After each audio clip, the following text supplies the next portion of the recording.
Всем привет, с вами Оля, вы на канале Шитье Мое, и мы продолжаем простой крой. Сегодня у меня очередные брючки. Сегодня я покажу еще одно интересное расклешение, но не от линии талии, не от кокетки, а от линии сидения. Для этого я откопировала, надеюсь, видно вам через кальку, я откопировала вот так по сетке. То есть вот она у меня сетка. Для начала я краила сетку, то есть чертила, а потом уже брючины, да. Значит, я не прорисовываю выточки, не прорисовываю боковой шов, а вот именно центр, вот он, центральная линия наша по брючкам. Я прорисовываю эту центральную линию и прорисовываю по сетке. То есть штанина у меня совершенно прямая, здесь у меня никаких нет приталиваний, никаких ничего, но у владелицы этой выкройки достаточно большая разница между обхватом талии и обхватом бедер. Поэтому если я не буду делать вот здесь выточки, вот я их прям не прорисовала даже, чтобы не было лишних линий, не буду делать приталивание по боковому срезу, значит мне нужно немножко убрать отсюда, ну по 1–1,5 сантиметра. Кстати, разница между обхватом талии и бедер у этой модели 30 сантиметров, ну плюс-минус 29,5 или 30,5, не помню точно. В общем, в районе 30 сантиметров. Поэтому я убираю здесь 1,5, здесь 1,5. Получается, что 3 сантиметра я убрала с одной стороны, 3 с другой стороны. Учтите это, пожалуйста. 6 сантиметров к общему обхвату талии мы убираем, да? Вы должны учесть, главное, чтобы вы вошли в эти брючки. Поэтому, если вы боитесь, сразу можете не срезать, не убирать эти линии, а потом при примерке убрать лишнее по линии талии. Но я же знаю свою девочку, поэтому я вот так убираю отсюда 1,5 сантиметра и отсюда сразу убираю 1,5 сантиметра. Так. Выточки я не перерисовываю, поэтому ничего я здесь не делаю. Что я делаю дальше? Я вырежу сейчас верхнюю часть, сразу разрезаю вот здесь по линии сидения и вырезаю полностью верхнюю часть. Уже с учетом вот этих вот моих 1,5 сантиметров с одной стороны и с другой стороны. Повторяю, вы можете этого не делать сейчас, вы можете сделать это уже на примерке, если вам покажется, что слишком много, слишком большая сборка по линии талии.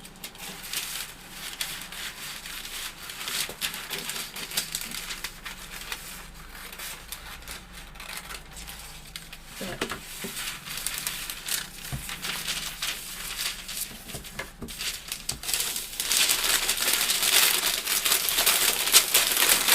Так, немножко помяла верхнюю деталь, чтобы она у меня не скручивалась. Вот здесь тоже немножечко вот так приму, опять же, чтобы не скручивалась. Смотрите, я сейчас разрезаю вот эту сетку. То есть отрезаю, да, лишнее от сетки, оставляю боковые линии. То есть таким образом у меня брючина получилась совершенно прямой к низу. Не заужена, не расширена, никаких здесь раздвижек я еще не делала. Вот по базовой выкройке выкроила, то есть откопировала и вырезаю.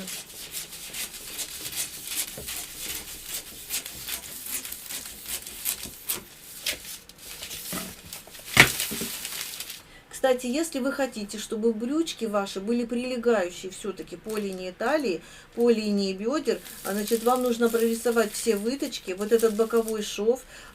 Возможно, вы будете делать разрез в боковом шве, то есть шов у вас останется, чтобы сделать молнию по боку. Либо у вас будет молния по переду, либо это будет гульфик, в общем, что угодно. Вы прорисовываете выточки и делаете так, как вам хочется. Но мы продолжаем с вами серию видео «Простой крой» с умеренной свободой. Поэтому что я делаю?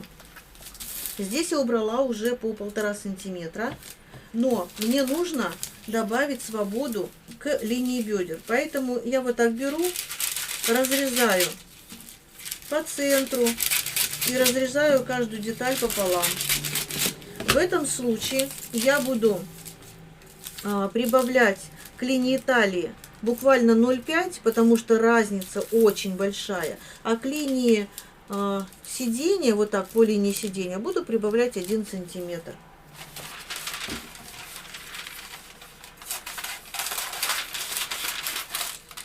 Я положу кусочек кальки, чтобы мне ничего не мешало. Надеюсь, вам все видно. Значит, сюда, между разрезиками, я даже сейчас их прорисую, разрезики, чтобы вам было все-таки более видно. Так, более-менее. Так, вот у меня по краю я прорисовываю, да, здесь. И по краю я прорисовываю здесь. Тоже буду делать раздвижку, но уже немножко иначе. Значит, сюда, вот так у меня, да, я приклеиваю вот так, с раздвижкой на 0,5, вот сюда. А здесь вот так уже заранее делаю раздвижку на 1 сантиметр. То есть вот так, чтобы я приклеила, здесь у меня не было проблем. Дальше, вот он мой центр, да, вот он мой разрезик. Я приклеиваю точно так же сюда 1 сантиметр, то есть сюда 0,5, и слежу за тем, чтобы вот здесь у меня было раздвижение, расширение на 1 сантиметр. Здесь 0,5, сюда 1. Пока там ничего не приклеиваю. Вот так я раздвинула линию талии, получается, на 1,5 сантиметра с одной стороны. Так, сейчас я так приложу, мне хватит достаточно, вот чуть-чуть, прям вот так небольшой кусочек отрежу, и мне будет достаточно подложить ее под линию сидения, чтобы здесь тоже приклеить, чтобы ничего не болталось.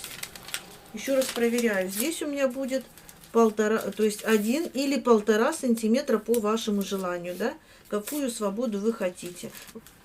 Если вы делаете по 1,5 сантиметра, сюда добавляете, то у вас получается 4,5 каждой стороне. И к общему обхвату вы получаете 9 сантиметров на свободу плюс. Ну, то есть это уже плюс к базовой выкройке, я имею в виду. Это уже ваше дело. Как хотите, так и воротите. Верхняя часть у нас готова. Я на всякий случай напишу вот здесь передняя половинка. И это задняя половинка. Линия талии. Ну, на всякий случай. Теперь переходим вот к этой детали, которая у нас нижняя. Я ее разрезаю.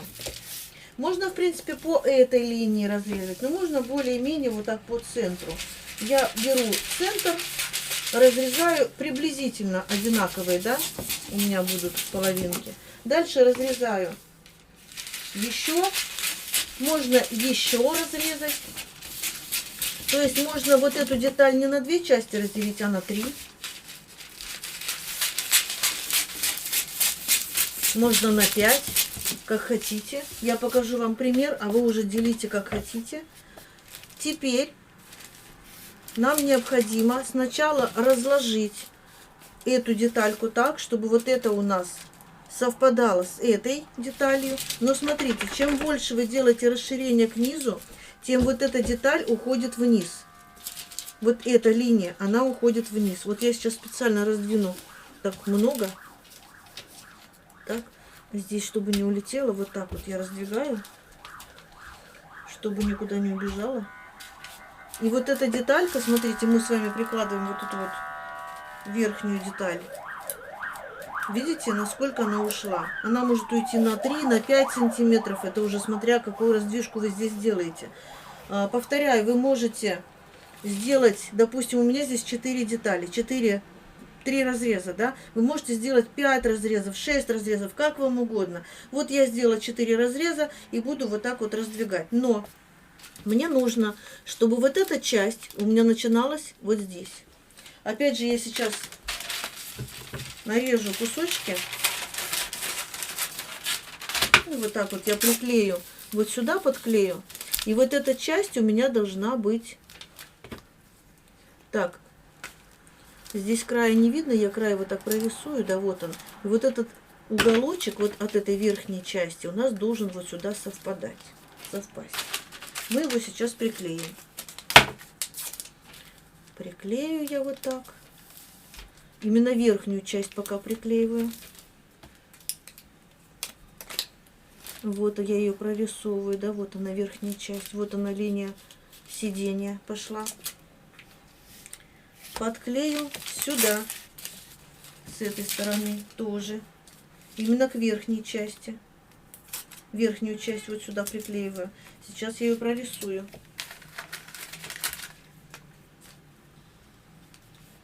Вот она, линия сидения началась, и вот он наш уголочек. Так. Теперь, допустим, вот я остановилась на такой раздвижке.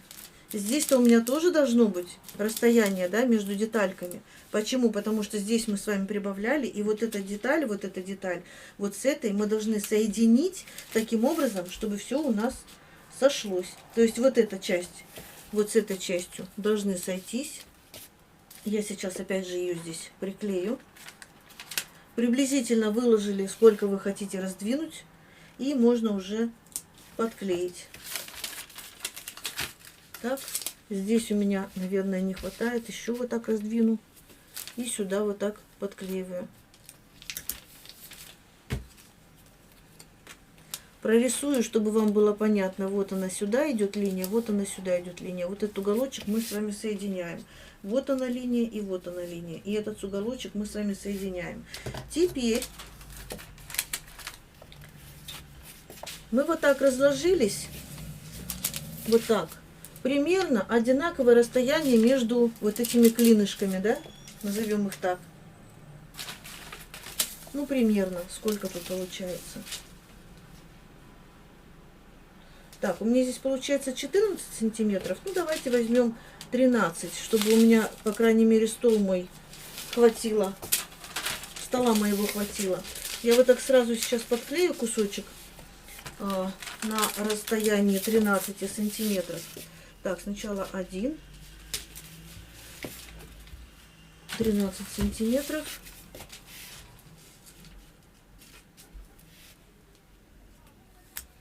13, 12, 10, в принципе, тут не важно. Какую хотите, такую воротите линию. Что хотите, то и делаете. Так. Как сказал один хороший мудрец, как хочу, так и правильно. Значит, здесь у меня 13 сантиметров. Я сейчас сразу между клинышками сделаю тоже по 13 сантиметров, чтобы можно было продолжить уже с этой стороны, в этой части. Итак, я приклеила вот здесь кусочки кальки, чтобы сделать раздвижку каждого разрезика на 13 сантиметров. Теперь мне нужно вот здесь, между вот этими разрезиками, тоже сделать приблизительно равное расстояние, да, тоже как бы, так, я сейчас вот так выложу, и мне будет удобнее. И вам, наверное, тоже.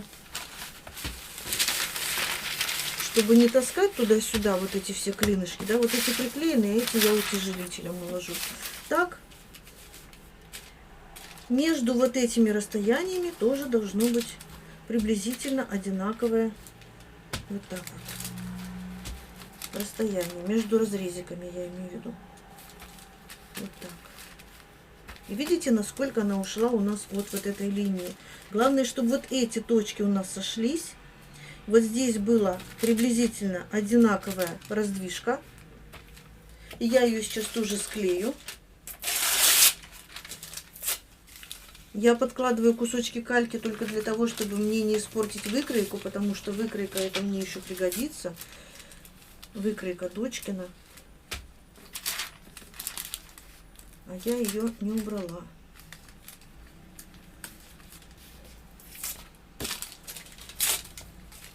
И если у меня сейчас все это приклеится, то будет очень плохо.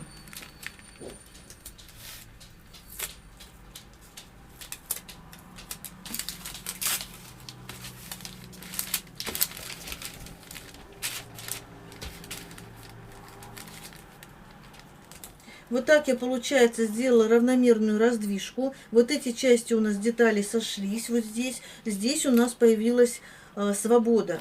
Чтобы деталька была, можно сказать, цельной, ну, максимально цельной, да, я вот так сейчас подкладываю кусочек кальки и просто склеиваю. То есть как бы соединяю эту деталь, делаю ее цельной.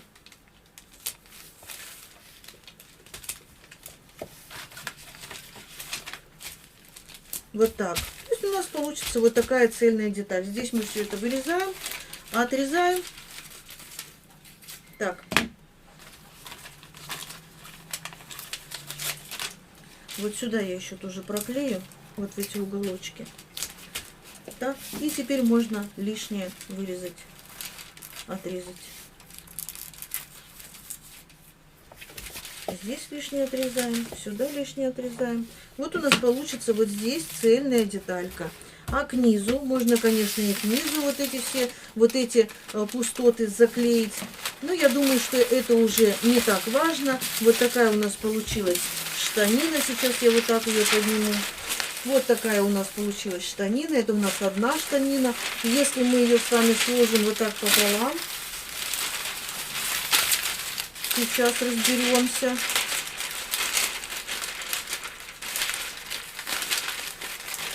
Вот так мы ее с вами складываем пополам. По низу, да, смотрим.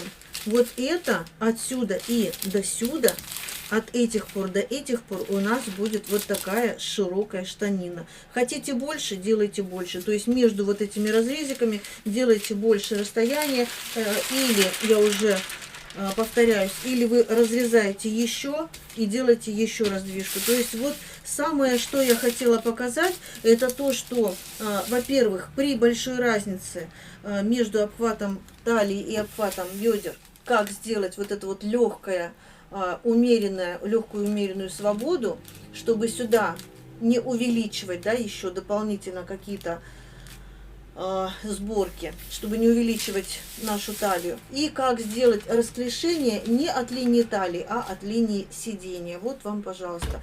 Захотите, сделайте еще более расширенные к низу брючки, и у вас получится вообще шикарные брюки-юбка или юбка-брюки. То есть как хотите, так назовите. В общем, это у нас очередная модель брючек, которую мы можем смоделировать либо от базовой выкройки основы, либо от того построения, которое я показала ранее. Ссылочку оставлю в описании, если вы не следите если вы не смотрите по порядку мои видео. Кстати, если вы брючки строите уже со свободой, то есть вот когда вы строите с нуля и уже с достаточно нужной, необходимой свободой, то вот это раздвижение и вот здесь раздвижение можно уже не делать. Здесь вы строите с нуля, то есть тут без учета выточек у нас построение идет. Здесь тоже, в принципе, там все высчитываем мы, всю эту свободу. И к низу, вот к низу вы уже здесь вот разрезаете, и к низу делаете вот эту раздвижку, расширение. Посмотрите, какие шикарные получаются брючки, да? Но брючки получаются вот такие. То есть как бы и не сильно-то широкие. Я не сильно много раздвинула. Почему? Потому что у меня стол и так как бы не позволяет даже для такого кроя. У меня стол как бы маленький, чтобы показать вот так вот во всю, как говорится, длину, во всю красоту. Он у меня там спадает, тут спадает. То есть не видно, да, насколько оно расширенное. Кстати, при такой модели, при таком моделировании или при таком построении вы должны учитывать и расход ткани. Вы не войдете в одну длину в любом случае. У вас в одну длину ткани и в одну ширину войдет только одна брючина. Поэтому в любом случае две длины. Ну и плюс запас обязательно должен быть. Это на подгибку, на швы, на пояс. Может быть, вы ремень захотите какой-то или еще что-то вы придумаете. А возможно, вы захотите и топ какой-то к этим брючкам сшить. То есть я всегда с запасом беру и никогда об этом не жалею.